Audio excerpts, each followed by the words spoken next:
महाभारत में दानवीर कर्ण की बहुत बड़ी भूमिका रही है।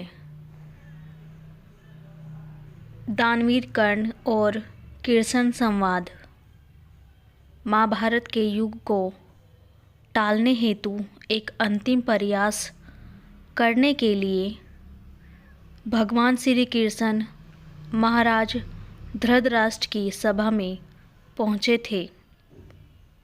वहाँ पर पूरी राज्यसभा के समक्ष उन्होंने पांडवों की ओर से शांति प्रस्ताव रखा। वह प्रस्ताव दुर्योधन को कदापि मान्य नहीं था। सभा से बाहर आने के बाद नारायण कृष्ण दुर्योधन के सर्वश्रेष्ठ योद्धा दानवीर कर्ण से अकेले में मिले। उन्होंने कर्ण को उसके जीवन का सत्य बताया कि वह 5 पांडवों का बड़ा भाई है, अर्थात पांडवों की माँ ही उसे जन्म देने वाली जननी है। यह सुनने के बाद कुछ समय के लिए कर्ण भावुक हुआ। श्री कृष्ण ने उसे समझाया कि वह पांडवों में ज्येष्ठ है। अगर कर्ण पांडवों की तरफ से हस्तिनापुर के विरुद्ध युद्ध करता है तो जीतने के उपरांत वह भारतवर्ष का चक्रवर्ती सम्राट बनेगा। धर्मराज युधिष्ठिर अपने भाइयों के साथ उसकी सेवा में सदैव उपस्थित रहेंगे। इन सभी बातों के लिए भगवान कृष्ण ने कर्ण को आश्वस्त किया, लेकिन कर्ण ने पांडवों के पक्ष से लड़ने का प्रस्ताव अस्वीकार कर दिया। दानवीर कर्ण ने कहा कि वह जानता है दुर्योधन का पक्ष अधर्म का पक्ष है, परंतु दुर्योधन उसका घनिष्ठ मित्र है। उसके जीवन में दुर्योधन ही एकमात्र ऐसा मनुष्य है जिसने कर्ण को सम्मान दिया है। अन्य सभी ने तो अपमान ही किया है। आगे दानवीर कर्ण कहता है, अब वह दुर्योधन की कृतज्ञता का ऋण चुकाना चाहता है, इसलिए वह अपनी अंतिम सांस तक उसके लिए लड़ेगा। कर्ण के दृढ़ निश्चय को स्वीकार करते हुए भगवान कृष्ण ने दानवीर कर्ण की निष्ठा और सच्ची मित्रता की प्रशंसा की। अंत में कर्ण ने भगवान श्री कृष्ण से कहा, हे वासुदेव, मैं युद्ध का परिणाम जानता हूँ। पांडव आपकी छत्र छाया में हैं और आप सदैव धर्म के पक्ष में हैं, इसलिए पांडवों की विजय निश्चित है। अंत में दानवीर कर्ण ने भगवान से यह वचन लिया कि वह कर्ण की मृत्यु से पहले उसके जन्म का भेद पांडवों को नहीं बताएंगे। दानवीर कर्ण का वचन। अंग देश का राजा बनने के पश्चात दानवीर कर्ण ने समूचे राज्य में घोषणा की कि प्रातःकाल सूर्य नारायण की पूजा के उपरांत कोई भी उससे दान मांग सकता है। वह किसी भी प्रकार के दान के लिए मना नहीं करेगा। इस बात का लाभ महाभारत में 2 व्यक्तियों ने उठाया था। स्वयं माता कुंती भी कर्ण की अलौकिकता एवं वीरता से परिचित थी। जब उनको यह ज्ञात हुआ कि महाभारत का विनाशकारी युद्ध होगा, तो वह उस युद्ध के परिणाम सोचकर बेहद परेशान हो उठी थी, क्योंकि उस युद्ध में दानवीर कर्ण सहित माता कुंती के अन्य 5 पुत्र आपस में द्वंद्व करने वाले थे। वह भाइयों के बीच युद्ध होने वाले युद्ध को टालना चाहती थी। कुंती इसलिए सुबह सुबह अपने त्यागे हुए पुत्र दानवीर कर्ण से मिलने के लिए गंगा के तट पर जाती है और कर्ण की सूर्य पूजा होने के बाद उससे मिलती है। माता कुंती कर्ण को सत्य से अवगत कराती है कि वह भी अन्य 5 पांडवों की ही भांति कुंती पुत्र है, अर्थात कुंती ही कर्ण की जन्मदायित्री माता है। माँ कुंती कर्ण से कहती है वह पांडवों के पक्ष में रहकर युद्ध करे। युद्ध में विजय के बाद कर्ण की राज सिंहासन पर बैठेगा। 5 पांडव उसकी सेवा में निरंतर रहेंगे। दानवीर कर्ण ने अपनी माता के शब्द सुनकर प्रति उत्तर में कहा, हे माता, मैं दुर्योधन का साथ कभी नहीं छोड़ सकता, क्योंकि मैं उसका ऋणी हूँ।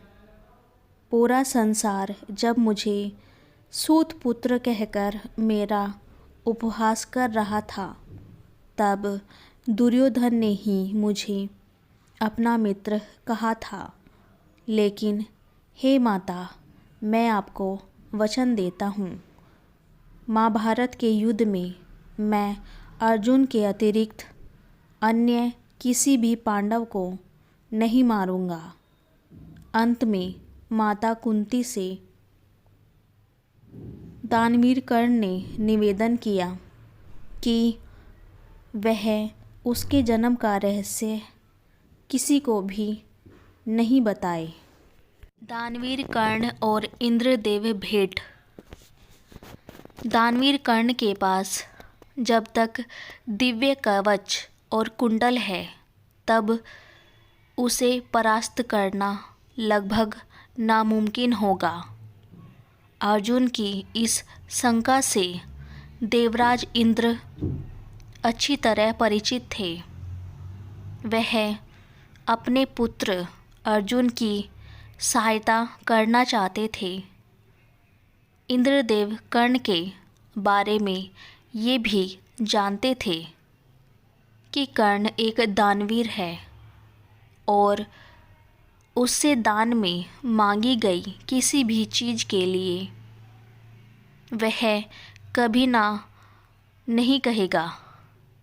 इसी बात का लाभ उठाने हेतु इंद्रदेव प्रातःकाल दानवीर कर्ण की सूर्य उपासना के बाद उसके समक्ष एक ब्राह्मण का वेश धरकर पहुँचे और कर्ण से उसके कवच और कुंडल दान में मांग लिए।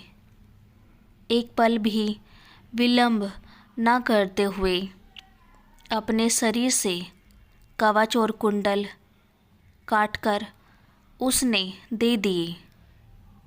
लेकिन भेष बदलकर आए हुए इंद्रदेव को कर्ण ने पहचान लिया था, क्योंकि उसके पिता सूर्यदेव ने पहले से ही उसे बता दिया था कि इंद्रदेव कर्ण से कवच कुंडल मांगने जरूर आएंगे। यह सब पता होते हुए भी कर्ण अपने कवच कुंडल दान करने से पीछे नहीं हटा। कर्ण की दानवीरता देख इंद्रदेव अति प्रसन्न हुए और उन्होंने कर्ण को अपना एक अस्त्र दिया जिसका इस्तेमाल युद्ध में केवल एक बार ही हो सकता था। दानवीर कर्ण और ब्राह्मण देवता। दानवीर कर्ण द्वापर युग में कौरव और पांडवों के बीच घटित महाभारत का सर्वश्रेष्ठ योद्धा था। उसके गुरु विष्णु अवतार भगवान परशुराम हुए थे। स्वयं परशुराम जी ने ही कर्ण की श्रेष्ठता को स्वीकार करते हुए उसे विजय धनुष देकर सम्मानित किया था। कर्ण को आज पूरा संसार एक श्रेष्ठ धनुर्धारी होने के साथ साथ एक श्रेष्ठ दानवीर होने के लिए भी पहचानते हैं। उसके द्वार से कोई भी याचक खाली हाथ नहीं लौटता था। कर्ण के दानवीरता का गुण गान तो स्वयं भगवान कृष्ण ने भी किया था। भगवान कृष्ण पांडवों के प्रिय मित्र थे, हमेशा उनका साथ देते थे। लेकिन दान पुण्य करने की जब बात होती थी, श्री कृष्ण केवल कर्ण को ही श्रेष्ठ दानवीर कहते थे। यह बात अर्जुन को अच्छी नहीं लगती थी। एक दिन अर्जुन ने भगवान कृष्ण से पूछा, हे वासुदेव, दान पुण्य तो 5 पांडव भी करते हैं, लेकिन आप हमारी कभी प्रशंसा नहीं करते। आप तो केवल कर्ण को ही दानवीर कहते हैं, ऐसा क्यों? इस बात के प्रति उत्तर में श्री हरिकृष्ण बोले, हे पार्थ, समय आने पर कर्ण की दानवीरता का प्रमाण तुम्हें मिल जाएगा। उसके कुछ महीनों बाद वर्षा ऋतु का आगमन हुआ था। चारों ओर मूसलाधार बारिश होने लगी थी। उस समय एक ब्राह्मण देवता पांडवों के महल में पधारे। उन्होंने अर्जुन से कहा कि उनकी धर्मपत्नी का स्वर्गवास हो गया है, इसलिए उसके अंतिम संस्कार हेतु उन्हें चंदन की सूखी लकड़ियों का दान चाहिए। अर्जुन ने मंत्री को बुलाया और सूखी चंदन की लकड़ियों का प्रबंध कराने का आदेश दिया। कुछ समय बाद लौटकर मंत्री ने बताया कि हमारे कोषागार तथा राज्य में अन्य कहीं पर भी चंदन की लकड़ियाँ नहीं हैं। बारिश का मौसम होने के कारण लकड़हारों ने भी काफ़ी दिनों से वन में कदम नहीं रखा है। मंत्री से पूरी बात सुनकर अर्जुन ने ब्राह्मण देवता को चंदन की लकड़ियों की कमी के बारे में बताया। ब्राह्मण और अर्जुन का संवाद पास ही में बैठे भगवान गिरधर गोपाल कृष्ण गौर से सुन रहे थे। उन्होंने ब्राह्मण देवता को बताया, आपको इस समय चंदन की लकड़ियाँ केवल अंग देश के राजा दानवीर कर्ण के पास ही मिल सकती है। भगवान कृष्ण ने अर्जुन को अपने साथ लिया और दोनों भेष बदलकर ब्राह्मण के साथ गए। सभा में पहुँचे ब्राह्मण देवता ने उस सभा में कर्ण को चंदन की सूखी लकड़ियों का दान मांगा। कर्ण ने अपने मित्र को बुलाकर उसका प्रबंध कराने का आदेश दिया, लेकिन वहाँ पर चंदन की लकड़ियों का अकाल पड़ा था। बारिश की वजह से समूचे राज्य में सूखी चंदन की लकड़ी शेष नहीं थी। वह सुनने के बाद दानवीर कर्ण ने कुछ पल सोचकर सिपाहियों को बुलाया और महल के एक कक्ष के चंदन की लकड़ियों के खंभे तोड़ दिए और ब्राह्मण देवता को बहुत सारी चंदन की लकड़ियाँ उपलब्ध कराई। यहाँ तक कि उस ब्राह्मण को उसके घर तक लकड़ियाँ समेत पहुँचाने की व्यवस्था भी की।